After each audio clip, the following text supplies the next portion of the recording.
Welcome to the Early Bird Podcast with Andrew Garrison. My name is Andrew Garrison, and this is a show where we talk about sports in the state of Indiana. We have a lot to talk about today. We haven't talked in a while. It's been a while since the last show. It will be a while again. We're kind of reduced to one show a week for this brief period of March, and then we'll get back into 2, potentially 3 as we roll into the summer. But today we're going to talk about the Pacers. We're going to talk about Tyrese Haliburton, how he's been incredible recently. We're going to talk about the Indiana Hoosiers and what they have to do to close out the regular season strong and give themselves an opportunity to make the NCAA tournament. And then we're going to talk about the Lakers, and we're going to sort of speculate on how we think they are, how much we think they're potentially capable of in the future this season, whether or not they're title contenders, whether or not they have a true chance of winning the title. That's what we're going to talk about with the Lakers in just a moment. But I want to start with the Indiana Pacers. And just a heads up, if this episode looks strange at all, my microphone stand broke the other day. I was I don't know what happened. I guess I tripped over one of the cords in my room, very clumsy. And then as I was putting the mic, one of the legs of the mic stand, it's like a tripod. You can't see it, but there's 3 legs, and one of them came out. And when I was trying to put it back in, I think I broke it while I was trying to put it back in, so it won't fit. So I have this strange tape contraption going on, and now that it's in the desk, I don't want to move it. So I recognize how my posture might be a bit strange, but I don't want to mess with it because I know it's going to work for the rest of this show. So I need a new mic stand, but we're making it work today. Let's start with the Indiana Pacers. I want to talk about Tyrese Haliburton. The Pacers haven't done anything outwardly interesting recently. Obviously, every game is interesting, but they picked up some easy wins. They dropped a game in Miami. It's been a lull in the schedule, right? They beat the Raptors, they beat the Bulls, 2 results we would have anticipated. The Heat loss wasn't too dramatic in my opinion. And then moving forward, we've got the game against the Rockets tonight, which is a big deal. And then there's a break, and then the Hawks twice, and then the Bucks on the second night of a back-to-back will be a very big game, and we'll talk about that next week. But in terms of game results and game performances, the Pacers haven't done anything too wild.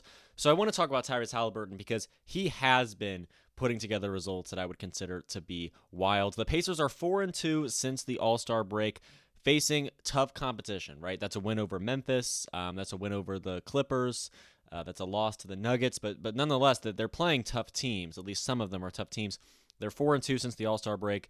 In that period, so in those 6 games, I want to list off some stats that we've seen in Tyrese Haliburton. He's averaging a double-double. That's 23 points, over 23 points, and about 11.5 assists. He's scoring, and he's creating opportunities for his teammates to score as well. His field goal percentages in those games ranges from 52% to 80%. And the night that was 80%, he was 12 for 15 against Toronto. So shot at an incredible volume and was scoring at an incredible volume. And again, the lowest he ever got was against Memphis. The lowest he ever got was 52%.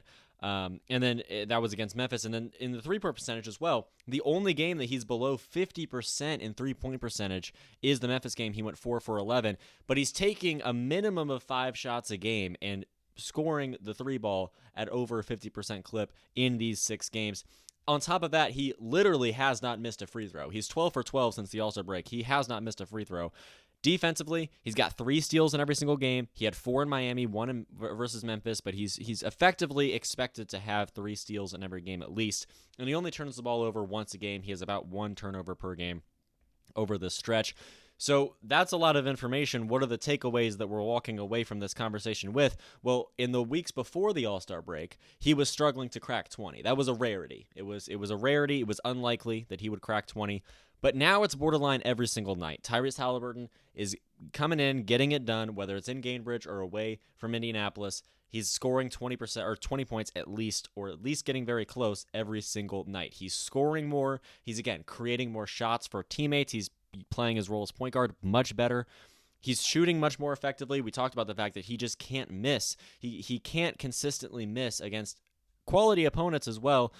3-point percentage doesn't drop under 50 except for 1 game out of the 6. Field goal percentage has been between 52 and 80 this entire time. Hasn't missed a free throw. And then on top of that, on defense, he's creating turnovers while taking care of the basketball himself. And Tyrese Haliburton has been someone throughout this season, especially during the slow start the Pacers endured, where he was struggling to avoid turning the ball over, right? But he's figured it out. He's taking care of the basketball. He's contributing to. He's causing 3 turnovers and only having 1 himself. So he's effectively tripling that ratio there. And the assist to turnover ratio for Tyrese Haliburton is just out of this world because again, he's been an incredible distributor of the basketball and he's taken care of it as well. Tyrese Haliburton has statistically been good everywhere. He's been good on offense. He's been disruptive on defense. He's been effective in transition. He doesn't make mistakes. And I think the All-Star break is exactly what he needed at this point in the season. Going into the All-Star break, the Pacers, of course, just coming off an overtime victory against the Wizards, a little bit too close, right? Not what you want. I mean, sure, they came away with a win, but it was a bit concerning. And at least me personally, after that game, I kind of breathed a sigh of relief and said, okay, let's move into the All-Star break and let's put ourselves potentially in position to succeed moving forward. And that's exactly what happened. Pascal Siakam went to the All-Star break. He's not missing a beat. But Tyrese Haliburton, he had a chance to rest. He had a chance to reflect on his first half performance, realize the fact that he was in the All-Star game the year prior, and of course missed it this time around. It's a chance to reset. It's a chance to recalibrate. It's a chance to get your feet set and prepared for the second half of the year. And now we're seeing the impact of that. And to me, I've seen more poise, better court vision, better and more consistent results across the floor. This is the superstar Tyrese Haliburton, the one that we've always really longed for all season and have always been looking for.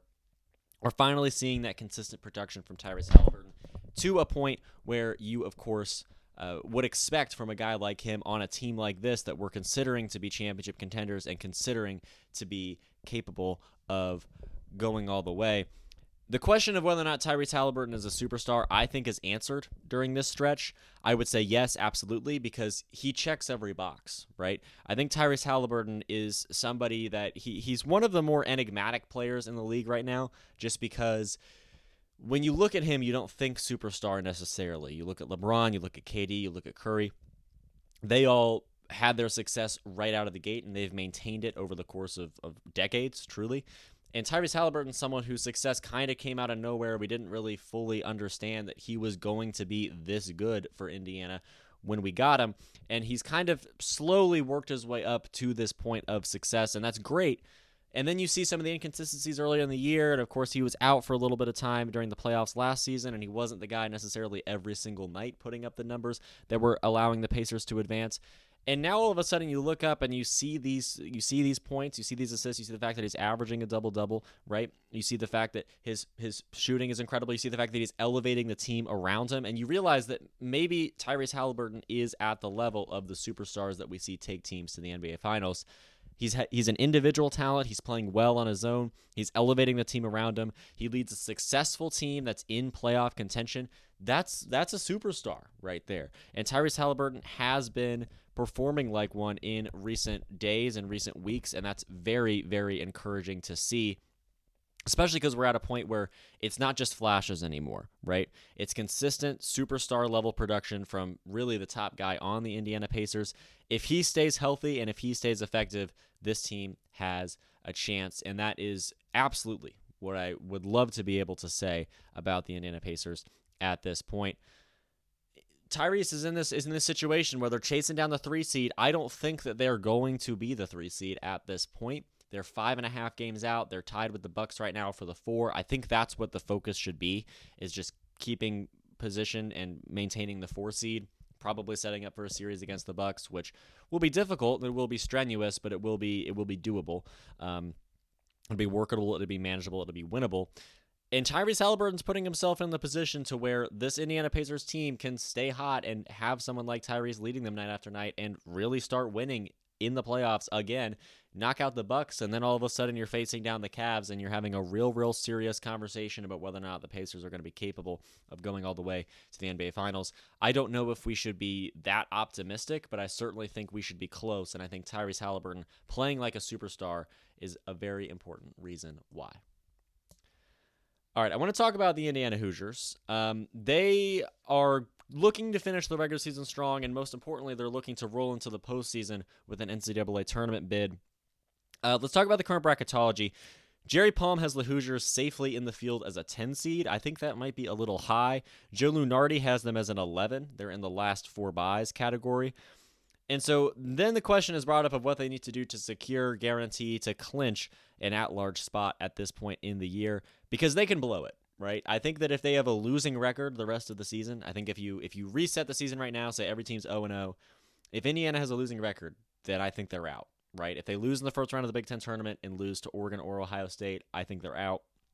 I think it comes down to just the fact that no matter how many games the Hoosiers play in the Big Ten tournament and across the board, I think that they have to have a winning record in that stretch. Preferably, they should be 2 games above 500, right? So I think that what I mean by this with the winning record, say if they beat Oregon and Ohio State, if they win both of those games, I think Indiana's in the tournament. And as long as they don't get embarrassed in the first round, at least their first game of the Big Ten tournament, I think they're totally fine. Because you have to look at the types of teams they'd be playing. And we'll talk about this in a moment. But right now, they'd be playing Oregon. So if you split a series with Oregon, if you split a 2-game series with Oregon and then beat Ohio State at home, I think that's a tournament team. If you're playing Illinois and you lose close, right, you split a series between Oregon and Illinois, and then obviously go and lose in the first round of the Big Ten tournament with a win over Ohio State as well in the regular season, I think that's a tournament team. Now, the best case scenario is you just win 3 in a row. You go to Oregon, you win, you return home, you beat Ohio State, and then in the Big Ten tournament, you pick up a win there as well. But in terms of what they have to do, I think that if they are 2 wins over 500, they're in no matter what. If they lose to Oregon tonight, which is a very strong possibility, then you're looking at a situation where I think Indiana has to then win 2 games, once against Ohio State, once in the Big Ten tournament, and then again, I think they're totally fine. I think as long as Indiana puts themselves in position to be in to have a winning record, I suppose, across the board the rest of the year, I think they're totally fine. If they win out in the regular season, they're probably in. Maybe they need 1 more. That would certainly clinch it. If they lose at Oregon, then I think they have to win 1 big tournament game, maybe 2. I think that the tournament really isn't that big of a deal for Indiana at this point. I know that's kind of crazy to say, but considering where they are, a resume-boosting win over the 8th best team in the Big Ten would be a big deal. And then as long as they don't get blown away by Michigan State or Michigan, whoever ends up winning the Big Ten, I think they'll be totally fine. So if they lose to Oregon or Ohio State for that matter, if they lose one of those games, then they just have to win 1 game in the Big Ten tournament, and I think they're in. And the reason why is just because bubble teams lose, right? If there's one thing we know about bubble teams, that they lose. And if Indiana just keeps winning, and if they continue to win more than they lose at this point in the year, I think they'll have no problem finding themselves in the tournament. Again, I think in the next 3 games, it's Oregon, Ohio State, and then the Big Ten tournament. I think that they have to win 2 of those, have a 2-1 record at least, and you're in the field. As long as nothing catastrophic happens in that stretch, they'll be totally fine. Now, if they drop both of these games, then it's a totally different conversation. They're going to have to go very, very far in the Big Ten tournament. But certainly, as long as they win 2 and you can afford 1 loss, I think they're in. Just knowing that bubble teams consistently are going to lose games in their conference tournaments, they lose games in the regular season. We saw that with Wake Forest getting blown to bits by Duke. Bubble teams lose. So if you keep winning, then your resume should continue to grow incrementally better than those around you. Now, these games in particular, I want to talk about the Oregon game because Oregon's good. They're very good. They're likely a future 6 seed. Jackson Shelstead feels like an NBA player. Nate Biddle is a demon on the boards himself. This is a Big Ten tournament litmus test game. They both are. But right now, if you took the season right now, Indiana would be the 9 seed and Oregon would be the 8 seed. These 2 teams would play each other in the Big Ten tournament, which would be a very telling game and a very important game for both schools, primarily Indiana. So this kind of shows that if we get to that point in the Big Ten tournament, this is kind of a road game at Oregon, of course, makes it more difficult, but this is a big litmus test for Indiana. If they can win this game convincingly, I'm very encouraged about their ability to win a game in the Big Ten tournament and secure a place in the NCAA tournament.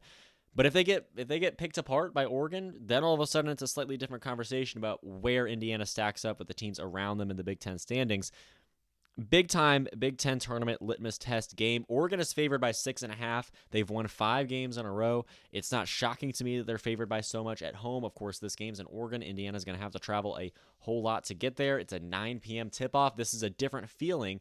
And Indiana, played Washington the other day, but this is a West Coast swing that they haven't had yet. They haven't had this much travel in one set of conference games ever before, because this is the first West Coast swing that they're experiencing in the expanded Big Ten era. So it's not surprising to me that Oregon's favored by so much. But to me, the couple keys to victory for Indiana are, first of all, not ignoring the little stuff, right? Oregon is far away. They're playing at home. They're going to have an advantage naturally. Oregon's a team that makes their free throws. That's one of their biggest strengths.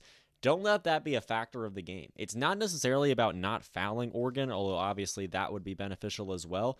But it's also about making your own free throws. If Indiana makes their free throws and they take care of the little things and they play composed basketball in the way that Oregon probably will, considering the fact that they're at home in their last home regular season game, if you keep the crowd and you keep the charity stripe out of this game by making your free throws down the stretch and at the beginning of the game just not letting Oregon jump out to a lead. Because if you let Oregon put together a few three-pointers on a couple early possessions and all of a sudden you're down 11-4, the game's just over. Because Oregon's going to ride that wave. They're going to ride the crowd. They've been successful. 5 wins in a row. They know exactly what this feels like. They're going to steamroll to a victory most likely.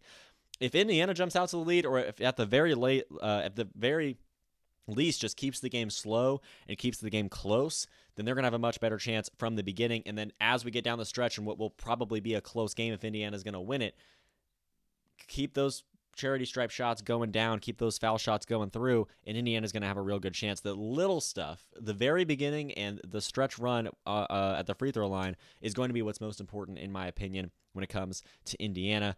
And on top, the other aspect of this is just working as a team, and that doesn't sound like a very strong point. That doesn't sound like a very great narrative. It sounds like common sense, probably, if you're listening. But Indiana, everyone has a role on this team, and they've been playing it very well, right? Amar Ballo, it's understood that he's going to have to cancel out whoever the center on the other team is. Luke Goody knows he has to make 2 to 3 clutch shots from the corner a game, right? Renew knows exactly what he's supposed to do. Galloway's a leader, knows exactly what he's supposed to do. This team has a group of guys that fit the role that they need to fit, right? Anthony Leal, he disrupts in transition. This is a team that is composed very well, is balanced very well, and really is capable of knocking off some of the top teams in the country. We saw that with the win over Purdue. We saw that with the win at Michigan State. This is a team that can make a run in the Big Ten tournament and make a run in the NCAA tournament. That's what's beneficial about Indiana, is the fact that they are a team. They are a group of guys working together. Oregon's different. Now, Oregon doesn't necessarily play worse. Like, this isn't a worse-off strategy. This isn't an inferior idea. But Oregon is a team that I feel like looks more like an NBA team when you watch them. Jackson Shelstead plays his play style is more similar to the NBA. They're a bit more individually oriented, in my opinion. Jackson Shelstead, an elite guard, right? Absolutely successful. Nate Biddle, again, dominates the front court in most games. It's that solo play in some ways where they have a supporting cast and then stars. They have a clear star on the front court, clear star on the back court, and everyone else is just kind of backing them up.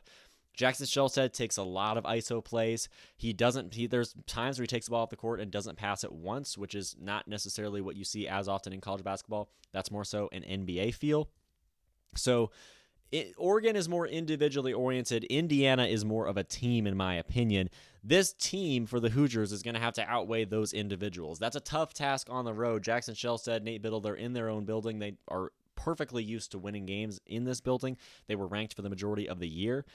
But this is an important task this is an important obstacle to overcome. And for Indiana, I think that the team needs to be successful. If everyone on this team has 9 to 11 points, then I feel good. Right, and obviously there'll be a few guys that kind of stand out above the rest. But if Mackenzie Mbako has 9, if Luke Goody has 9, right, if Leal has 9, I would feel great. I'd feel pretty good about the way Indiana's playing, knowing that Oregon is very much a top-heavy roster. Their roster composition is very top-heavy, with Shelstead and Biddle at the top, and then a supporting cast that kind of fills in behind them. It's partially about defending Shelstead, and it's partially about defending Biddle. I think Ballo's going to do a great job down low. I think he's going to be very important to counteracting Biddle and kind of keeping the front court an even playing field and applying that much more pressure to Shelstead. And the dream would be put that much pressure on Shelstead to score and then counteract that with 4 different guys on the backcourt for Indiana that are capable of scoring, right?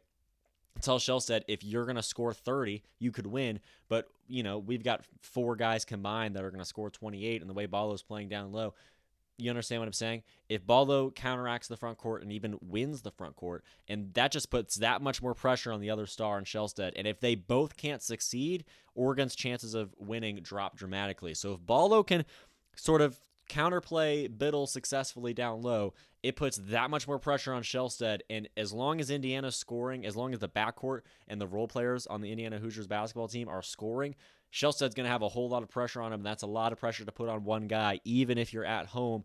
And if he can't perform, and at the end of the day, it's college basketball, if he can't perform, Indiana, I think, will pull out with a win in this game. That's a tough one, but it's an important one. Ohio State is the next game. This game is on Sunday, I believe, 3:45 p.m. on CBS. It's the last game of the regular season, the last day of the regular season as well. Last time IU went to Ohio State and picked up a big-time win. This time the stakes are much, much higher. Again, it's the last day of the season. It's the last game of the regular season. Indiana's at home this time. I think that they have, obviously, a higher chance of success. If they're coming off a win against Oregon, making it a 4-game win streak, then this group at Assembly Hall is going to be raucous for this game against Ohio State. In this game, the keys to victory here are a bit more schematically oriented to me. I think Indiana needs to flow through the paint first and then kick out as necessary, kind of like the Purdue formula with Zach Edey, where the offense flows through the front court, it flows through the blocks, and then it can disperse outwards if necessary. But Ohio State is the strongest in the backcourt. They don't take very many threes, but they make them when they do, much more than most teams in the country do, and they defend the perimeter very well. So, again, part of this is just circumvent that and score anyway. But to me, I think the offense needs to flow through the blocks. I think it needs to flow through Ballo. I think Renew and Galloway need to get inside, right? They need to streak down the lane first. I think that's the first order of business, is getting down low, and if a shot's not there, you have a much higher likelihood of finding open threes just because the defense is going to crash inside, and then there's space around the perimeter to potentially launch one. So I think that on offense for IU, it's important to keep up to Ohio State because they score at a tournament level. Ohio State's top 50 in points per game in the country. They score at a tournament level. So Indiana's ability to keep up, I think, is predicated on where they put the basketball. I want Indiana to put the basketball in the front court. I want Indiana to put the basketball down low first. And if the shot's not there, then your second read, your second idea is, of course, to kick it outside, and then they could have some backcourt play and potentially have some good shots up from there. I think that Ballo, again, a major key in this game. He's been fantastic, but I think that he needs to score, maybe be the leading scorer in this game even, for Indiana to have a chance there. Flow to Ballo, get the ball inside, and then you have the ability to give it up to Goody, to Galloway, to Leal, people like that. Score early, get the crowd into it, ride that wave to a victory. I think if you have a few successful possessions down low, if Ballo is clearly dominating down low against an inferior front court, at least relative to most of the teams in the country and in the Big Ten, then you get the crowd into it, hit a clutch three from the corner, come out to a 7-2 lead, and I think Indiana's sitting pretty and looking fantastic, and just in terms of their ability to continue to win and move forward into a situation where they could potentially roll into the Big Ten tournament as a top 8 seed. Again, this Oregon game, it's a team versus individuals, and again, Ohio State, it's a front court versus a back court offensively. I think that Ballo is going to be very important in both, more so defensively against Oregon, offensively against Ohio State. The Big Ten tournament there's at least one more game guaranteed for Indiana. They will qualify for the Big Ten tournament with no issues. This is important. They're possible opponents. Right now, they are a 9 seed in the Big Ten. They're the 9th best team in the standings of the Big Ten. So they'd be playing the 8 seed Oregon, which very well could stand and very well could happen, where Indiana takes on Oregon, and then they would go play number 1 Michigan State. You also could find a game against Illinois in there, maybe UCLA if one of those teams drops, or if Indiana drops themselves and then ends up in the 10-11 seed range. I think that Indiana hopefully should be able to avoid the first day, the play-in round. I'm trying to think, because 15 teams qualify for the Big Ten tournament. So 11 would play 14, right? 12, 13, 11, 14, 15, 10. So the top 9 teams will advance to the second day. So I at least the second day. So I would hope that Indiana could stay afloat, be a 9 seed, not have to have that first game against 15. Sure, that'd be a good tune-up, but first of all, it's an opportunity to get upset, which would be tragic. And second of all, it's a situation where you could potentially get banged up and just have to play one more game in a certain amount of days. And I want this Indiana team to be as rested as possible. So it's preferable that they end up with the 8 or 9 seed in the Big Ten tournament. I think that's absolutely doable. Obviously, based on how I said that those last 2 games are going to go in the regular season, in my opinion. So they should be able to advance to the next day of the Big Ten tournament, be that 9 seed, be an 8 seed, play Oregon, play UCLA, play Illinois, somebody like that, right? That's the preference for Indiana. Depending on how their regular season results go, I think that they really just need that one critical win in the Big Ten tournament. I think they need to qualify for the quarterfinals of the Big Ten tournament, and that's it. They need to be one of the final 8 teams in the Big Ten tournament, and I think they're in because, again, if they win 2 games in the regular season, they just need to win the one. They can lose the Big Ten tournament, in my opinion. If they win 1 game in the regular season, lose the other, which is very possible that they lose to Oregon and then beat Ohio State, then I think Indiana's in position to just win 1 because keep in mind, that's still a big win. If they beat Oregon, if they beat UCLA, if they beat Illinois, whoever it is in that 9-8 game, that's a quality win right there. And that's a much better result than most bubble teams are going to have because, again, bubble teams lose. And bubble teams not only lose, but if they win, they're not going to play, unless you're in the SEC, they're not going to play an 8 seed. No 9 seed is taking on an 8 seed as quite at the quality as the Big Ten has, except for, of course, the SEC. So some of those bubble teams like Wake Forest just aren't going to have opportunities. And of course, again, bubble teams lose because bubble teams honestly aren't that good, and bubble teams maybe don't actually deserve to be in the tournament in the first place. So Indiana, right? Go 2-1 the rest of the way. Go 3-1 the rest of the way. I don't care. Just have a winning record the rest of the way, and I think this team is going to the NCAA tournament considering the quality of opponent that they're facing. Oregon is a quad 1 win on the road. Ohio State's, I think, a quad 2 win at home. In the Big Ten tournament, you're probably looking at a quad 1, quad 2 opportunity, or definitely a quad 1 or quad 2 opportunity then. So I think that they need to be in the quarterfinals. I think if they get to the quarterfinals of the NCAA tournament, or excuse me, the Big Ten tournament, they should be totally fine. Just be that 9 seed, 8 seed, win the first game on the first day that you play, and they're looking great. This stretch is a major litmus test at the end of the regular season. This Oregon game, again, that's basically a 9-8 game. The Ohio State game as well, very important in my opinion. It's very doable. This team could go on a run. We saw what they did to Michigan State. We saw what they did to Purdue. If you look at the standings right now, who's to say that this team wouldn't knock off Oregon and then beat Michigan State again and then play Purdue in the semifinals and win that game again, and the next thing you know, Indiana's in the Big Ten championship game? That could totally happen. This is a team that's talented. This is a team that can make a run. This is a roster that's capable of success. I wouldn't be surprised, honestly, at all if we saw those levels of success, sort of come to fruition. Indiana's great. Just get to the dance. Just have a winning record the rest of the way. This game tonight against Oregon is massive. Just get to the dance. Win 2, win 3, I don't care. Win 1 of the Big Ten tournament. Lose the first game of the Big Ten tournament considering the circumstances. If you have a winning record the rest of the way, I think Indiana will be in the NCAA tournament. And at that point, all bets are off. Just get to the dance, and we'll see what you can do once you're there. I think the Hoosiers are somehow, against all odds, in position to make the NCAA tournament, and that is very exciting to see, knowing that we'll have 2 teams there by the time we get to March. Okay, I want to switch gears. I want to talk about the Lakers. This show's been weird, and I recognize that. I am trying to find a way to easily slot the podcast into my schedule in life and be able to say that it's a 4-hour thing, right? And within 4 hours, it's all the way prepped, recorded, uploaded. And it usually, obviously, recording takes an hour. The editing and uploading process usually takes longer than it should, maybe hour and a half. So I'm trying to find a decent amount of time where I can thoroughly prep a podcast well enough in the time before all of that, while still being able to record and edit and upload and all those things in that 4-hour span. So I'm getting used to it, but I'm hoping that this show obviously turns out well, and that the shows in the future can turn out well, and that I can have more content coming out. Because as long as I can prep enough in a smaller period of time, then I can, pretty easily compact this show into my schedule 2 to 3 times a week and get going from there. But let's talk about the Lakers. They're on a 6-game win streak. They are beating playoff caliber opponents recently. They decimated the Nuggets. They got wins back-to-back over the Clippers. The question to me is just how far can they take it? Because the Lakers are currently the 2 seed.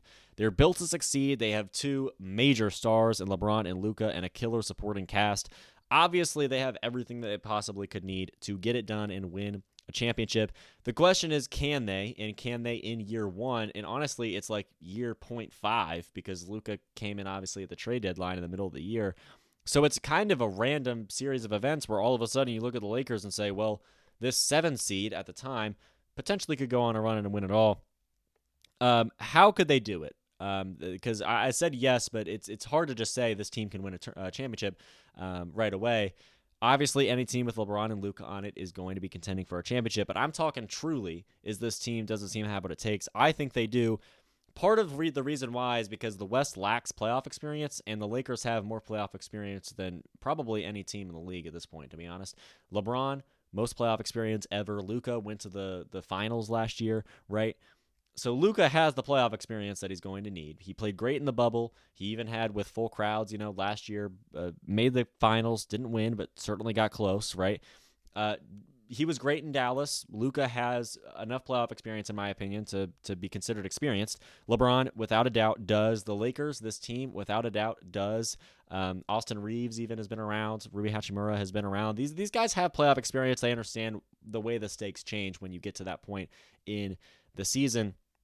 OKC though, the Thunder, they were dropped in the conference semifinals last year, right? Memphis hasn't been good for a while. They had that 1 year in 2021.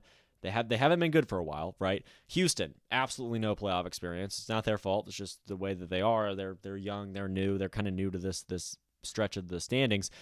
Every team at the top is kind of shaky. The Nuggets, too, Jokic has been kind of solved. I think the Lakers would have no problem with the Nuggets. And the other teams up there are very experienced in the playoffs. And then you get to the 6th seed, and that's the series of teams that you need to be worried about, is that 6 to 8 range. The teams that are going to come out of the play-in, the Warriors just overtook the 6th seed. They took it from the Clippers. That Warriors roster with Stephen Curry, with Jimmy Butler, right? Even with Draymond as well. That Warriors team is scary. Anthony Edwards is scary with the Timberwolves. They're finally becoming healthy again. Teams like that, right? The Warriors and the Timberwolves, I think, are honestly scarier than most of the teams at the top of the West. I don't want to hate on OKC. They have a phenomenal record. They've played phenomenally well. They are incredible. OKC is going to be a threat and absolutely a candidate to win it all and certainly get to the finals out of the West. But the one thing that the Lakers have that a lot of those teams at the top don't is playoff experience. The teams that do have playoff experience are further down the list, and they've gotten better due to the trade deadline or potentially recovering from injury. Similar situations to the Lakers, just at a smaller degree. I think that, honestly, the Lakers match up well with most of those teams as well. The only team that would worry me is OKC because of their dominant front court, right? Shea is incredible, but the fact that the OKC kind of thrives on the combination of Hartenstein and Holmgren, which at least I watched last night, really succeed against Houston. That front court is something that the Lakers might not be able to contend with because they did give away Anthony Davis to bring in Luka, which obviously, not hating on that move on the LA side at all. But OKC matches up pretty well with LA. On top of that, they've won the most games out of any team ever in the league right now. This season, obviously, I shouldn't have said the word ever. But they're winning games. They just won their 50th, right? The top of the West, without a doubt, they'll be the 1 seed. They'll get Game 7 at home, right? They'll get all the critical games at home. OKC is a team that I think could knock out the Lakers, and I think that's what we might be on a crash course for, is potentially an OKC-LA conference finals that falls in the favor of the Thunder. But again, those Warriors team, that Timberwolves team, that's the range of the standings there that I feel like could really upend the West and knock off some of those teams with the best records in the West and pave the way for the Lakers to warm themselves up for a conference finals against OKC. And that's the real question, is whether or not Luka is ready. Because, yes, he has playoff experience, and he is ready for the playoffs, you could say. But this is a much different situation, right? On the Mavericks, he was the number one guy. He was the one expected to take over games.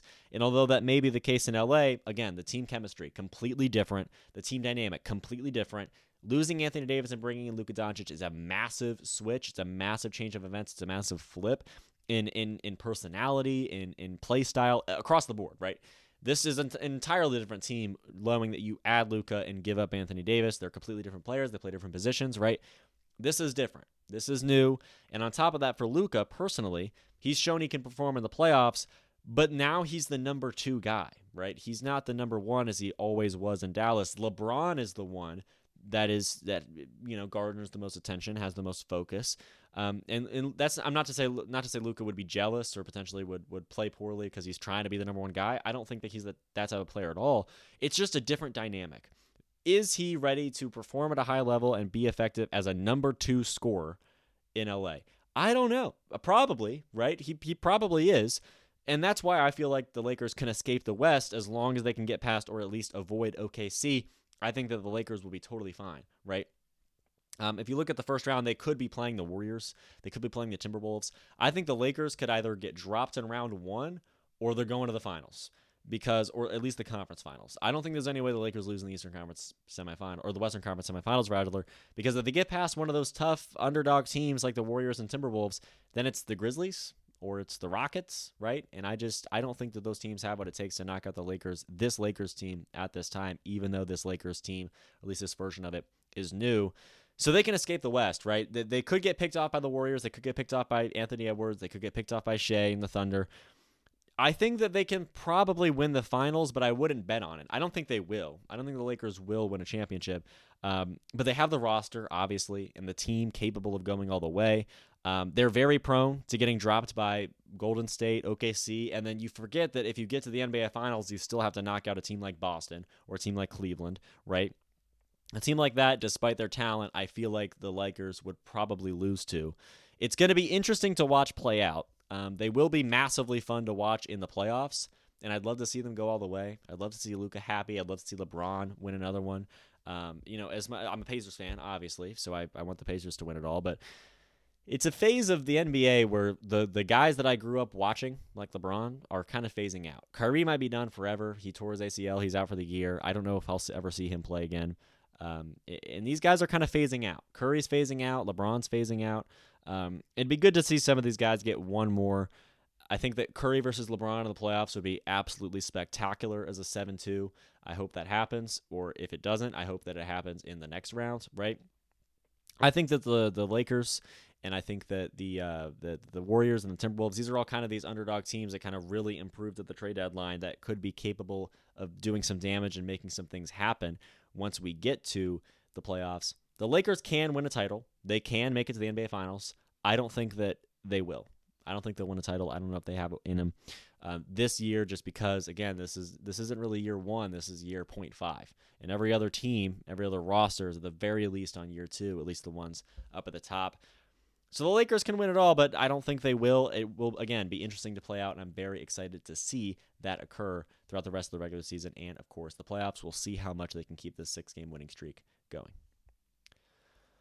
All right, that's all, to be honest. Let's talk about what's happening moving forward. The next episode will likely be on Wednesday next week. I'm going to New York, so I'll be out for the weekend. Still be watching games, but I'll be out. So next Wednesday will be the next episode. After that, again, wait a week, maybe Thursday. So about 8 days in between episodes right now. That's unfortunate. It's not what I want it to be, but we'll get back into it. And then the NFL draft will come around. We'll have plenty of Colts things to talk about. The NBA playoffs will come around. Plenty of things to talk about there.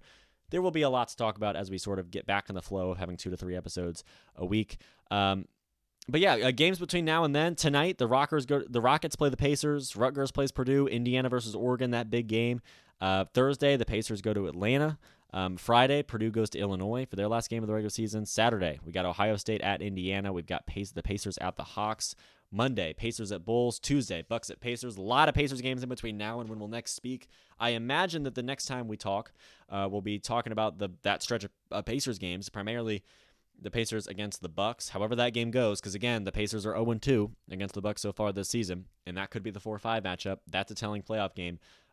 However that game goes, that'll probably be something that we speak about on the next show. And then on the next episode, rather. And then Big Ten tournament previews.